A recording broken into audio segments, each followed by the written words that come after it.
네, 이어서 조 부장님과 이 코너 시작해 보겠습니다. 주제부터 알아볼까요? 예, 이 코너 네. 김동관 시대입니다. 네, 김동관 시대 이제 한화 김승현 회장이 새 아들에게 경영권 승계하는 작업을 전격 단행을 했습니다. 이 유상 증자 등 여러 오해를 해소하기 위한 차원이라고 했는데 이게 어떤 의미인지 또 앞으로의 한화의 가치는 어떤지 분석해 보겠습니다. 자, 부장님. 네, 김동관 시대가 열렸다. 자, 이렇게 뭐 계속 표현을 하고 있는데 네. 한화 어떻게 보세요? 일단 뭐 음. 직관적으로 보면은 그림은 괜찮잖아요. 음. 요즘에 사실 한화그룹이 잘 나가죠. 잘 나가죠. 예, 그러니까 예. 사실은 한화그룹이 잘 나가기 이전에는 상당히 좀 음. 침체의 어떤 그런 이제 시간들이 그쵸. 있었는데, 존재는 하되 막 네. 붐이 일어나는 회사는 그렇죠. 뭐 아니었어요. 이제 대기업군을 봤을 때 한화가 뭔가 지금 두각을 나타내는 게 음. 있었나 싶었던 적이 불과 엊그제 같은데, 맞습니다. 이제 K조선과 K방산으로 화려하게 부활을 했고, 음. 또 이제 이런 상황에서 이제 또 이 김동관 부회장의 시대가 이제 열렸다는 것은 네. 예를 들면 이제 김승현 회장의 입장에서도 회사가 이제 참 잘 나가서 모양이 잘 갖춰졌을 때 네. 이렇게 이제 또 3세 경영으로 넘어간다는 측면에서 본다고 하면 일단 직관적으로 보더라도 음. 그림은 굉장히 좋잖아요. 예, 그런 그렇죠. 면에서는 또 긍정적으로 평가할 부분이 있고 또 어떻게 보면 또 이제 좀 젊은 세대 쪽으로 또 이제 경영의 무게추가 또 실려가는 거니까 다른 대기업들도 이제 이미 또 예, 그렇게 그렇죠. 전환이 이미 또 3세 됐고요. 경영으로 네. 해서 또 이제 또 굉장히 도약하고 있는 그런 또 기업들도 있으니까 맞습니다. 뭐 기대감을 뭐 가져볼 만하고 또 응원해 볼 만한 상황인 것 같은데요. 음. 이제 한화는 야구만 잘하면 될 것 같습니다. 알겠습니다. 네, 야구만 잘하면 될 것 같습니다. 오늘은 그러면 야구만 잘하는 걸 빼고 네, 네, 네, 또 한번 분석해 볼 텐데 네, 이번에 이제 증여를 했잖아요. 네, 그러면서 통 큰 증여다, 뭐 상남자 증여다 이런 이제 네, 수식어가 붙었는데 김승현 회장이 이제 한화 지분을 새 아들에게 증여를 하면서 경영 승계가 이제 마무리를 한 건데 네. 이게 이제 어떻게 된 건지 한번 또 짚고 넘어가 볼게요. 어떻게 진행이 됐나요? 사실 최근에 이제 한화그룹 관련한 이슈는 그 한화 에어로스페이스의 그 3조 6천억의 유상증자가 일단 발단이 됐죠. 네. 그래서 이제 많은 이슈를 시장에서 이제 불러 일으켰는데 음. 이제 그 이후에 이제 나오는 어떤 소식들을 보게 되면 결국에 이제 우리 그 김승현 회장님의 그 스타일 네. 정말 뭐 상남자라는 표현을 많이 하지 않습니까? 그렇죠. 결국에 이제 정면 돌파를 하겠다라는 그런 측면에서 이번에 이제 아들에게 이제 증여를 이제 단행하는 네. 전격적으로 그러니까 이러면서 이제 우리는 그 경영권 승계에서 과거에 이제 다른 대기업들이 했던 그런 좀 뭐 일종의 약간 꼼수 논란도 네. 있었었잖아요. 그러니까 이제 그렇죠. 그런 부분들은 우리가 택하지 않고 이렇게 좀 정면 돌파해서 증여세 또 낼 건 다 낼 네. 것이고 이렇게 좀 돌파한다는 그런 모습이기 때문에 일단 3세 경영이 본격화된다는 측면에다가 일단 이렇게 유상증자 논란을 요런 이제 지분 증여 같은 걸로 네. 전공법을 선택했다. 음. 이런 측면에서 일단은 과거 그러니까 일전에 있었던 3조 6천억의 유상증자로 인한 어떤 좀 비판의 목소리는 네. 어찌됐건 좀 잦아드는 역할들을 좀 효과는 거두고 있다라고 보고 있습니다. 그럼 네. 어떻게 좀 분류가 됐어요? 하나에너지가 최대 주주가 된 것 같고 네. 그 퍼센테이지를 한번 좀 짚어주시겠어요? 요게 그러니까 네. 참 이게 복잡해요. 사실 저도 이제 그 이제 대기업의 어떤 선한 출자 구조나 음. 뭐 지배 구조 개편을 보면 마치 그 고등학교 때 그 미적분 공부하듯이 정말 그 맞아요. 미로 속에 빠진 네. 느낌을 많이 갔는데 일단 이제 그 심플하게 설명을 네. 드리면 일단은 그 한화에너지가 그 주식회사 한화 지금 현재로서 이제 주식 시장에서는 실질적으로 한화그룹의 지배 지주회사 역할을 하고 있었던 회사가 주식회사 한화였는데 네. 그 한화의 지분을 100% 갖고 있는 그 이제 기업이 바로 말씀하신 한화에너지죠. 네. 근데 이 한화에너지 같은 경우에는 세 아들이 다 합쳐서 지분을 모두 갖고 있습니다. 음. 그리고 이제 장남인 김동관 부회장이 거기에 50%를 갖고 있고요. 네. 그래서 이번에 그 김승현 회장이 음. 세 아들에게 그 한화의 지분을 증여한 네. 것에다가 현재 지금 이제 한화를 지배하고 있는 한화에너지의 저 지분 구조까지 반영을 하게 된다면 네. 김동관 부회장의 실질 지분율은 약 20%를 넘는 것으로 음. 20.85%가 나오게 되고요. 네. 그리고 이제 기존의 최대 주주였던 이제 김승현 회장의 지분은 11%대로 이제 축소가 됐고 그리고 이제 차남과 삼남의 지분율이 일단 10.91%. 네. 그러니까 이제 장남의 지분율이 한화에너지처럼 차남과 삼남 대비해서 두 배 정도의 지분율은 좀 유지되는 쪽으로 이렇게 지금 지배 구조들이 이렇게 이제 변화하고 있다. 이렇게 말씀드릴 수가 있겠습니다. 어제 오늘 얘기는 아니지만 이번 지분을 보면서 이제 김승현 회장이 그 다음으로 네. 인정을 했다. 네. 김동관 부회장을 그렇게 해석을 해도 되는 거죠? 그러니까 이거는 뭐 어떻게 보면 되게 단순한 논리인 거죠. 예를 들면 김승현 회장님의 어떤 그런 상남자적인 스타일이라는 것은 네. 아무래도 뭐 이제 성향상 또 장남을 조금 더 좀 아무래도 중시할 수 있는 그렇죠. 뭐 그런 네. 좀 철학을 가지고 계실 수도 있는 부분이니까 결국엔 뭐 이제 장자계승이라는 뭐 우리 이제 유교 사상에서도 좀 부합하는 부분이 있으니까 그리고 이제 김동관 부회장에게 이제 그룹의 어떤 이제 주도적인 역할을 당연히 맡기는 그런 내용들이 네. 지금 지분율에서도 잘 나타나고 있는 부분이고 뭐 그렇다고 이제 차남 삼남이 뭐 완전히 뭐 찬밥이냐 그러진 않는 것 그렇진 같습니다. 않은 것 같아요. 예, 충분히 네. 뭐 키워볼 만한 또 그런 이 계열들을 또 이제 이 총괄하고 있기 네. 때문에 뭐 향후에는 뭐 어쨌건 또 이제 이런 삼남의 어떤 세 아들의 어떤 본격적인 경영 대결 뭐 이런 것도 좀 관전 포인트가 아닐까. 아직도 김승현 회장님께서 건강하시니까 네. 또 그런 분들을 보면서 또 잘하면 또 흐뭇해하실 거고 뭐 그러지 않을까 생각합니다. 그러면 말씀해주신 김에 이제 네. 사업적으로 어떻게 나눠져 있는지 삼형제가 그걸 네. 좀 분리를 해볼까 하는데 일단 김동관 부회장은 방상 조선 부문으로 볼 네. 수 있고 나머지는 또 어떻게 분리가 돼요? 일단 그 차남인 김동원 네. 께서는 이제 그 유통 아니 금융 쪽이죠. 금융 쪽이죠. 예, 한화 네. 뭐 생명 하나 투자증권 이런 쪽이 있기 때문에 이제 금융 쪽을 맡게 됐고요. 네. 이제 삼남인 김동선 제가 직함을 정확히 몰라서 네. 예, 김동선 씨라고 하겠습니다. 네. 네.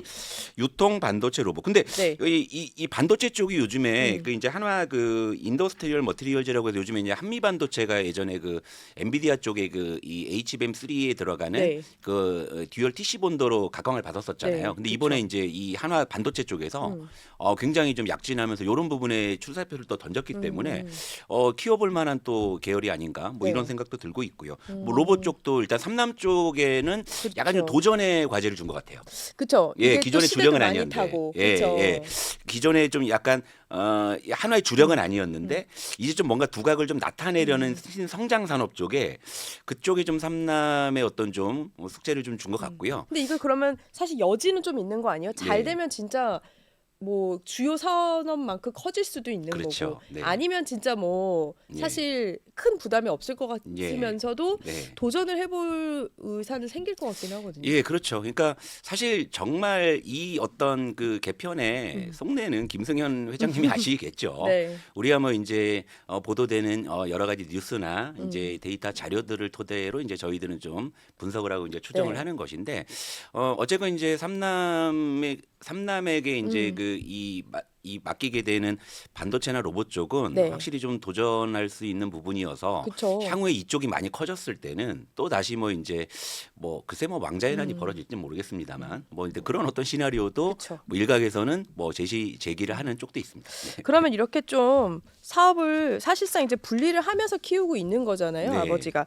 그러면 때에 따라서는 나중에는 계열 분리 가능성도 있겠어요. 어때요? 예, 일단은 지금 각자 이제 맡아서 하는 그 사업 부분이 네. 사실은 연관성이 떨어지는 부분이기 때문에 사실 사업적으로 보면은 지분 구조 이외에는 뭐 뚜렷한 시너지가 없는 부분들을 적절하게 이제 잘 선을 그어서 맡겼다라고 볼 수 있는 부분이거든요. 서로 부담도 없고. 예, 그렇기 때문에 이것은 이제 뭐 추후에 뭐 계열 분리까지도 염두에 둔 포석이 아닌가. 뭐 그런 이제 우리는 추정을 좀 해볼 수가 있을 것 같긴 한데요. 네.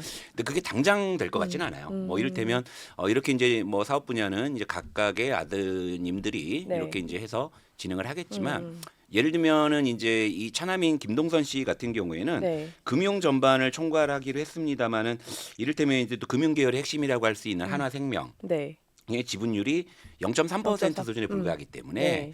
지배력을 좀 강화하기 위해서는 좀 지분율을 확대해야 된다는 이런 숙제들이 좀 있거든요. 예. 지금까지의 과정을 보면 차근차근 또 커져나갈 수도 있겠어요. 그렇죠. 그러니까 지금은 0.3%인데 뭐 예를 들면 월급 받은 거 털어서 좀 더 산다든지 뭐 이런 식으로 한다든지 하지만 이제 지금 당장에 또 증여세를 좀 내야 될 거 아닙니까? 그렇죠. 그런 부분이기 때문에 네. 뭐 당장에 돈은 없을 거예요. 그러니까 이제 당장에 뭐 이제 한화생명의 지분을 대폭 확대해서 지배력을 단기간에 강화를 할 만한 그럴 가능성은 높진 않기 때문에 아직까지 뭐 하나그룹의 계열 분리까지 우리가 뭐 미리 뭐 좀 얘기할 필요는 없지 않을까. 일단 세 아들의 어떤 네. 좀 선의의 경쟁을 우리가 살펴보면서 계열 분리에 대한 어떤 그런 이슈들은 뭐 추후에 충분히 뭐 얘기할 수 있는 그런 기회들이 많지 않을까 저는 이렇게 생각을 합니다. 네. 앞서 말씀 주셨는데 그동안 사실 김 회장은 이제 삼형제한테 맞는 역할, 서로 네. 부담이 되지 않는 선에서 분리를 해서 책임 경영을 서서히 맡긴 것 같은데 네. 말씀 주신 것처럼 그렇기 때문에 꼼수 합병이라든지 네. 그런 약간 논란에서는 조금 잡음이 적었다 네. 이런 평도 많이 있는데 네. 얼마 전에 이제 유산증자 때문에 아주 큰 그렇죠. 홍역을 치렀는데 이번에 이제 경영 승계를 하면서 했던 이야기가 하나 측이 이 논란을 네. 차단하기 위해서 네. 그랬다. 그래서 불필요한 오해를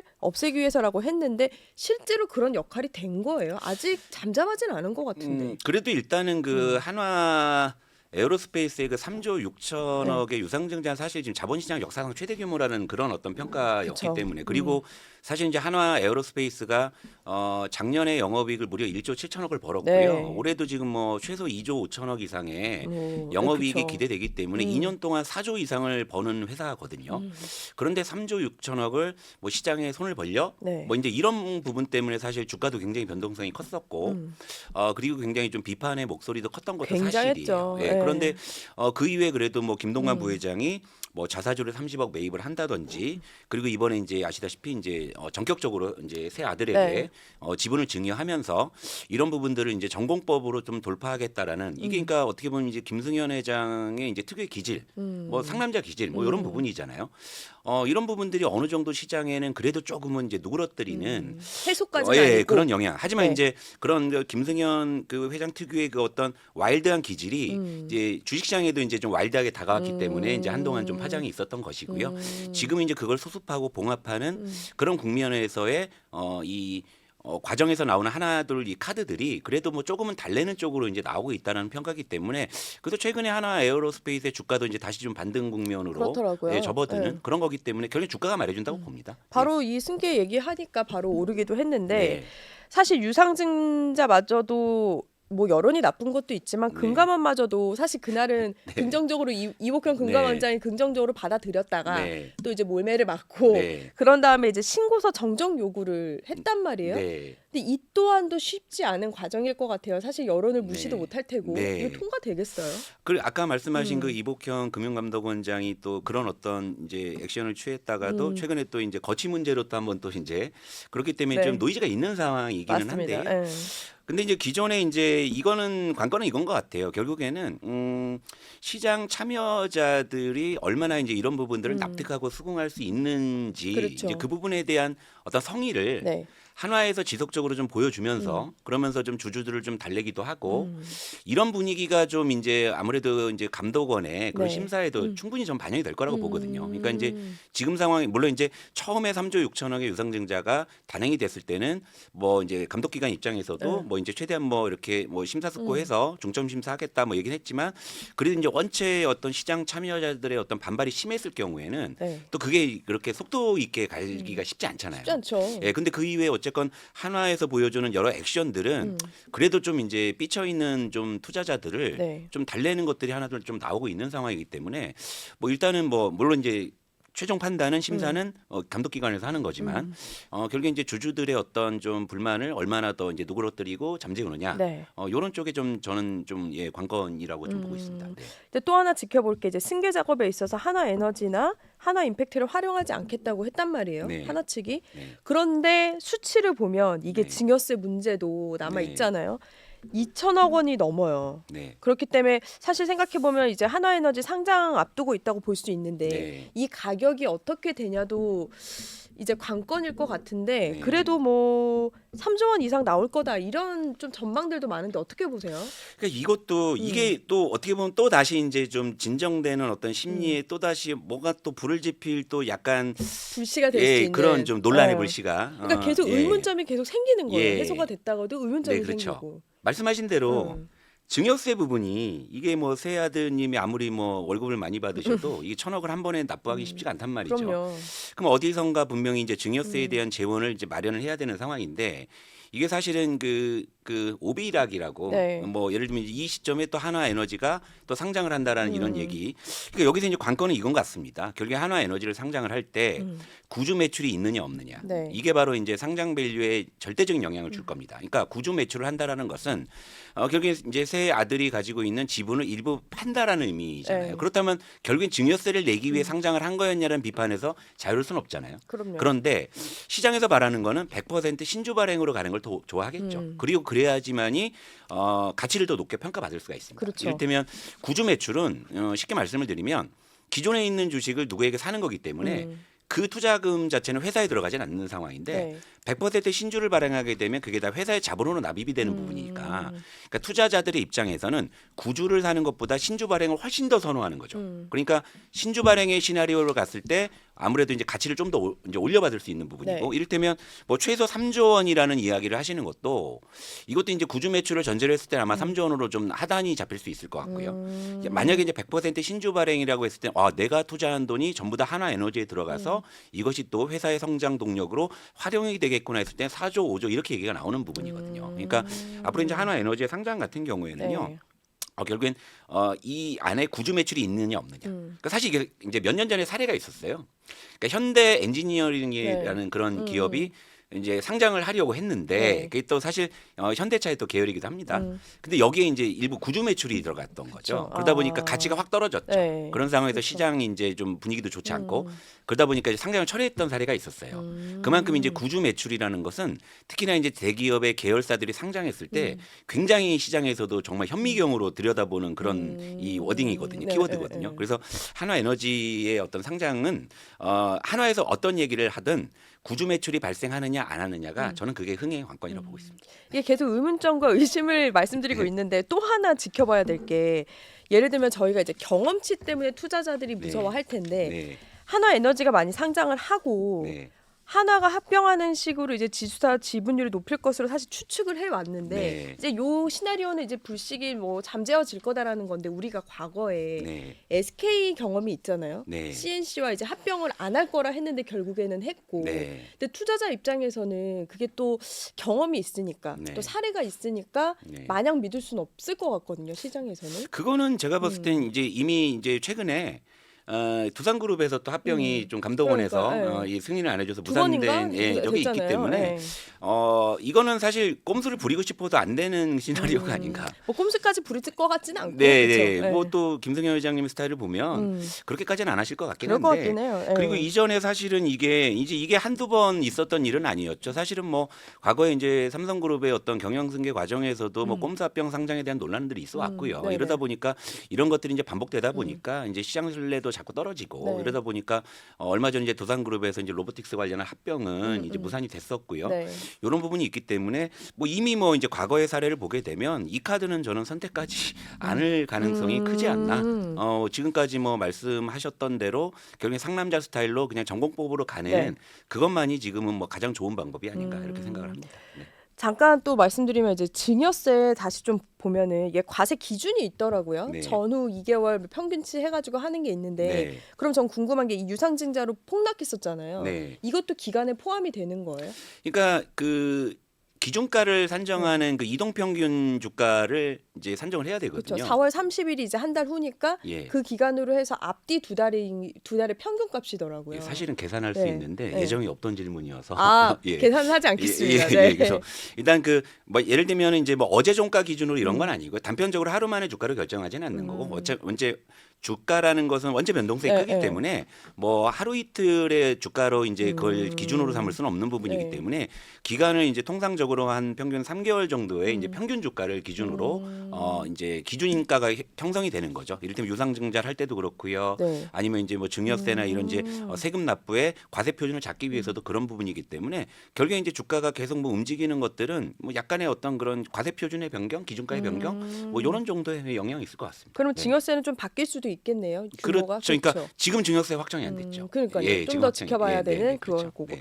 그러면 이제 투자자 입장에서 좀 한번 봐주시면은 네.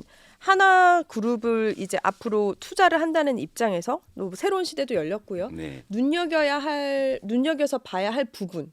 사업적으로 우리가 왜냐하면 뭐 투자를 하려면 네. 회사를 봐야 되잖아요. 네. 어떤 부분들이 좀 요소들이 있을까요? 그러니까 참 이게 그러니까 예를 들면은 이제 단순히 경제만 이야기하면 산업의 논리로만 이야기하면 되는데 사실은 이제 산업과 이제 시장의 논리가 항상 어우러져서 이제 그렇죠. 어떤 자본 시장에서의 가격들이 형성이 되는 거잖아요. 그러니까 지금 산업의 논리로 바라보는 한화그룹은 제가 서두에도 말씀드렸다시피 이제 좀 날개를 달고 도약하는 그런 과정이 있는 것만큼 분명하죠. 네. 그러니까 앞으로 이제 한화그룹은 이것보다 훨씬 더 성장을 할 것이고 그리고 물론 이제 논란은 많이 있지만 그 3조 6천억의 그 유상증자도 결국에는 미래 성장을 위해서 이제 투자하는 그런 자금으로 그렇죠. 그렇게 이제 시장에서도 하나둘 이제 인식을 하기 시작을 했기 때문에 산업의 성장, 회사의 성장에 대해서 의심의 여지는 없습니다. 그러나 이거 시장의 관점에서 접근했을 때 그래서 그렇게 산업적으로 성장하는 방산산업, 조선산업 그리고 네. 한화그룹 그래서 이제 이 부분에 대해서 이제 투자를 통해서 베네핏을 얻기 위해서는 무언가 이제 한화그룹과 관련한 이제 자산을 사야 되는 거잖아요. 네. 그리고 이제 가장 우리가 선택하기 쉬운 자산은 결국에 이제 주식이 되겠고요. 그럼 이제 주식 투자에서 관점으로 이제 말씀을 드리자면 이건 또 시장의 논리인 거거든요. 네. 그러니까 기본적으로 산업의 논리가 성장으로 방향을 가리키더라도 네. 주가가 항상 그 방향으로 같이 가는 건 아니에요. 안 갈 수도 있고요. 아니면 더 갈 수도 있고 오히려 산업은 오히려 고꾸라지고 있는데 주가는 미리 먼저 선반영해서 올라갈 수도 있는 부분이고. 이제 모르겠더라고요. 예, 그렇죠.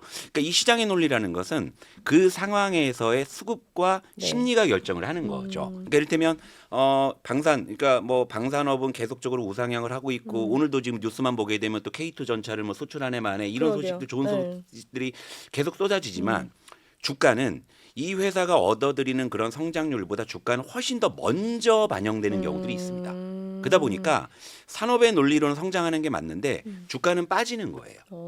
그러니까 대표적인 사례로 보면 작년 상반기 때 K뷰티 열풍이 불었었잖아요. 네, 그래서 그쵸. 화장품주가 정말 상반기에 저야 뭐 이제 증권사 객장에 있는 입장에서 경험을 말씀드리면 작년 상반기에는 화장품주를 안 사면 바보 같은 사람이 된 그러니까요. 거죠. 맞아요. 그런데 하반기 되니까 화장품주를 사니까 바보가 된 거죠. 그 존재감이 없어지기도 그러나 했고. 네. 주가는 그렇게 움직였지만 화장품의 대미 수출액은 계속 증가하는 거죠. 그러니까요. 저도 그게 좀 신기한 부분이었어요. 그렇죠. 그러니까 주가는 시장의 논리로 움직이는 것이고 그리고 이제 기업의 실적은 산업의 논리로 움직이는 건데 바로 이제 그런 이제 괴리되는 측면들이 있는 거죠. 그럼 어느 순간에는 산업은 계속 성장하고 이 회사는 계속 실적이 좋아지는데 주가는 어느 순간 이제 떨어지는 구간들이 있습니다. 그게 바로 산업의 논리와 시장의 논리의 그 괴리가 축소되는 과정이거든요. 그러니까 지금 사실은 하나그룹의 성장성에 대해서는 제가 믿어 의심치는 않지만 주가적인 측면에서는 지금 단기간에 굉장히 많이 오른 측면들이 있었고 그리고 이제 그렇죠. 최근에 그 특히나 이제 트럼프 취임 이후에 네. 어떤 관세 리스크 때문에 또 수급적으로 더 반사이익을 본 측면들도 있다라는 거죠. 그러니까 지금은 제가 말씀드릴 수 있는 것은 한화그룹은 계속 조선방산에 성장할 수 있지만 주가는 지금 성장하는 속도보다 훨씬 더 먼저 미래의 가치를 반영해 놨을 가능성이 크기 때문에 이런 부분들은 여러분들께서 하나그룹주에 투자하실 때 반드시 좀 참고를 하셔야 되지 않나 이런 말씀드리고 싶습니다. 그 속도를 좀 맞춰야 될 필요가 그렇죠. 있겠네요. 네네. 알겠습니다. 지금까지 SK증권 조성우 부장 함께했습니다. 고맙습니다. 네.